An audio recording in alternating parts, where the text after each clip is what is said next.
looking very much forward to the NFL season starting. You're hosting the Women's World Cup, man. Come on. Wow. Are people really stoked about the women's team? Because it seems to me the U.S. has like just a ton of support up here. Yeah, I mean, I don't know. I mean, I've watched some of the games here with my kids or whatever. In the U.S., it's a fairly big deal. I mean, I think the game the other night drew like 4.5 million viewers, which is the most for any soccer broadcast on Fox in this country ever before. Yeah, people are pretty into it. Yeah, they are. And the U.S. women's team. I mean, it goes to show too. You know, you get the men's World Cup and they exceed expectations in Brazil, and then the women have a chance to follow it up. There's things that catch fire down there. There's a lot of nationalism too that's involved in patriotism, right? Yeah, absolutely. But I mean, Canada, the ladies are still alive. I mean.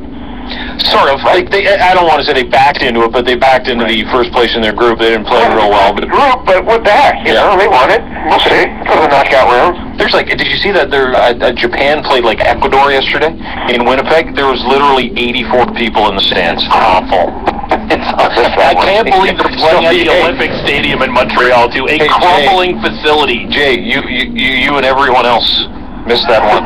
Yeah, that one. I didn't send the DER for that one. Hey, listen, appreciate you doing this. Jason Lackett for NFL Insider, CBS Sports. The NFL season quickly, I promise. Would minicamp start today? Did it start yesterday? It depends. It varies by the team. I mean, this is the final week, more or less, for them to get wrapped up. Some teams are doing their camps early this week. Some are doing weekend mandatory veterans camps. Some of the teams that have new coaches, remember, when you get a new coach, you can start a little earlier. So, I was with the Jets last week. They wrapped it up Thursday morning. They were done last Thursday. So it varies a little bit, but by and large, this is sort of the final week of on-field work until teams reassemble in August for camp. The Russell Wilson thing is weird.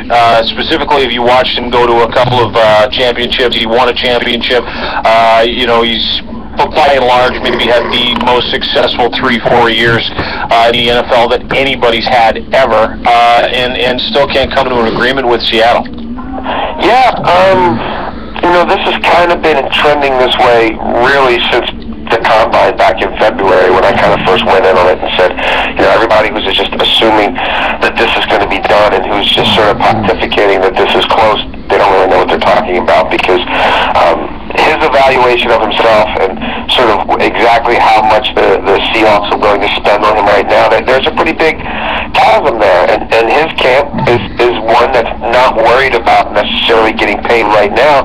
They've kind of got that Joe Flacco mindset, which is I'll go out and pay out my rookie contract, and I'll gamble on myself, and I have a feeling I'll have a highly, highly successful year, and then if you don't think I'm worthy of top 3, top 5 quarterback money right now, that's fine, but if I do what I think I'm going to do, you're not going to have a choice.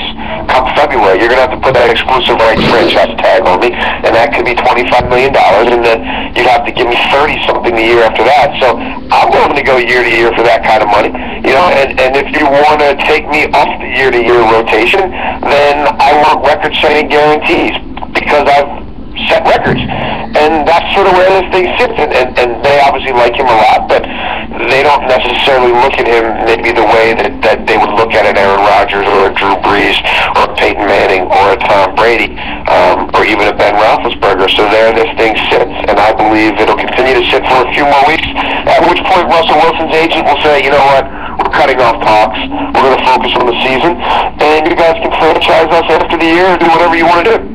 Jason, we got about 30 seconds, but how important was the fact that his contract was so small, being where he was taken in the draft, and how much flexibility they had? Because they're not like teams like the Packers who needed to spend that much money at the quarterback position. Yeah, it's given them tremendous flexibility, and in Russell's case, where he got drafted, in some ways has helped him, because there isn't that fifth-year option hanging over his head. If he was a first-round pick, they'd just pick up the fifth-year option, and they'd string this thing out for another couple of years, and it wouldn't be that big of a deal. But because he was picked in the third round, because there are no options, because kids can renegotiate their deals after 3 years, and because he's taken them to the highest highs, this has kind of come to a head now. But saying all that, guys, I don't think we'll see much movement. I think we'll still be having these same discussions come December, January, February.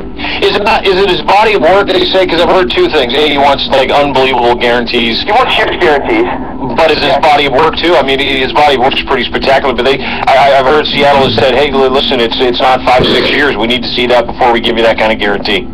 Yeah, I mean, they're not willing to go to, the $70-80 million range guaranteed, and that's where he thinks he belongs. And again, that's where the rubber's meeting the road here. And unless the owner steps in there and says, just give the kid whatever he wants, the talks will be cut off in a couple of weeks, and Seattle very well could be, franchising him year to year. No, we'll find out. It's an interesting story. I mean, the dude's won a couple of NFC championships, a Super Bowl, just 3 seasons, 72 touchdowns, ran for 11 more than 48 regular season games. He's got a passer rating of 98.6. I mean, it doesn't get much better.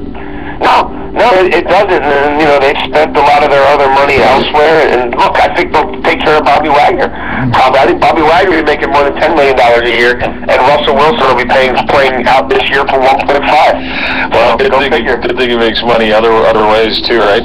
Oh, yeah. He's got insurance policies. He's got a lot of endorsement deals, and he's been very, very frugal with his money, kind of waiting for that big payday, and he's going to have to keep waiting. Hey, appreciate you doing this. Thanks so much. No worries, guys. Have a good one. Jason Lacken for NFL Insider.